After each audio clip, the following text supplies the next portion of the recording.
হাসরের মাঠে একজন মানুষ জাহান্নামের ফয়সালা হয়ে যাবে, জাহান্নামের দিকে যায়, বারবার শুধু পিছনের দিকে তাকায়।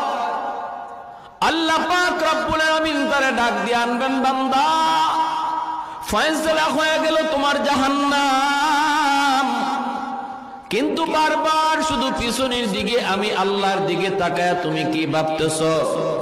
যাইবা তো তুমি যাইবা, কিন্তু এক কদম তুমি দাও আর পিছনে শুধু আমি আল্লাহর দিকে তাকাও।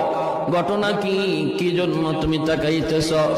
হাসরের মাঠে লোকটা তখন কইব, মালিক দুনিয়াতে উলামায়ে কেরামের জবানে শুনেছিলাম তুমি, তোমার নাম হলো রহমান, তোমার নাম হলো রহিম। আলেম উলামার জবানে শুনেছি আল্লাহ, হাসরের মাঠে তোমার কুদরতি কলিজায় ৯৯ ভাগ দয়া মায়া থাকবে।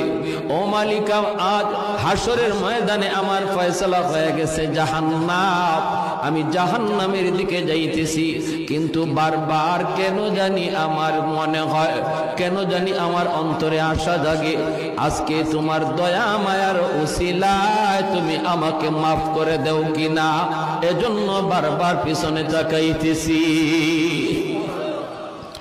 আল্লাহ পাক ফেরেশতাদেরকে বলবেন, ফেরেশতারা আমার বান্দার কথা আমি আল্লাহর কাছে বড় ভালো লাগলো, তার জবাবটা আমি আল্লাহর বড় পছন্দ হয়েছে, অতএব তার আমলনামা আবার আমি আল্লাহকে তোমরা দেখাও। আল্লাহু আকবার, জোরে কর। যেই আমলনামা ওজনের কারণে নেকির পাল্লা হালকা, গুনার পাল্লা ভারী, আর তার ফয়সালা হয়েছে জাহান্নাম, ওই আমলনামাটা আমি আল্লাহ আবার নিজে দেখব, নিজেরই চেক করব। রব্বুল আলামিন তার আমলনামাটা নিজেই তিনি খুলবেন, খুইলে আল্লাহ পাক বলবে, বান্দারে ওই যে দেখা যায় আমলনামা আল্লাহ পাক ঘুরাইতেছে, কোন উসিলায় আল্লাহ তারে মাফ করবে আল্লাহ খুঁজতেছে, পাতা উল্টায় আর আল্লাহ উসিলা তালাশ করে। হঠাৎ করে মালিক কয়, বান্দা ওই যে দেখা যায় পশ্চিম সাতগাঁও নূরে মদিনা, এমনই মনে করেন কোন এক মাহফিলে তুমি বসা ছিলা, এই মাহফিলে তুমি কেন বসা ছিলে এত ঠান্ডার ভিতরে? কি ছিল সেখানে যাওয়া তোমার উদ্দেশ্য? তোমার ঘরের পরিবেশ ছিল আরামের, বিবি বাচ্চার কাছে তুমি থাকতে পারতা, কেন তুমি ওই জায়গায় বসে বসে তুমি কি শুনছিলা? কেন তুমি এই কষ্ট করে বসা ছিলা একটু বলো। তখন কইব, মালিক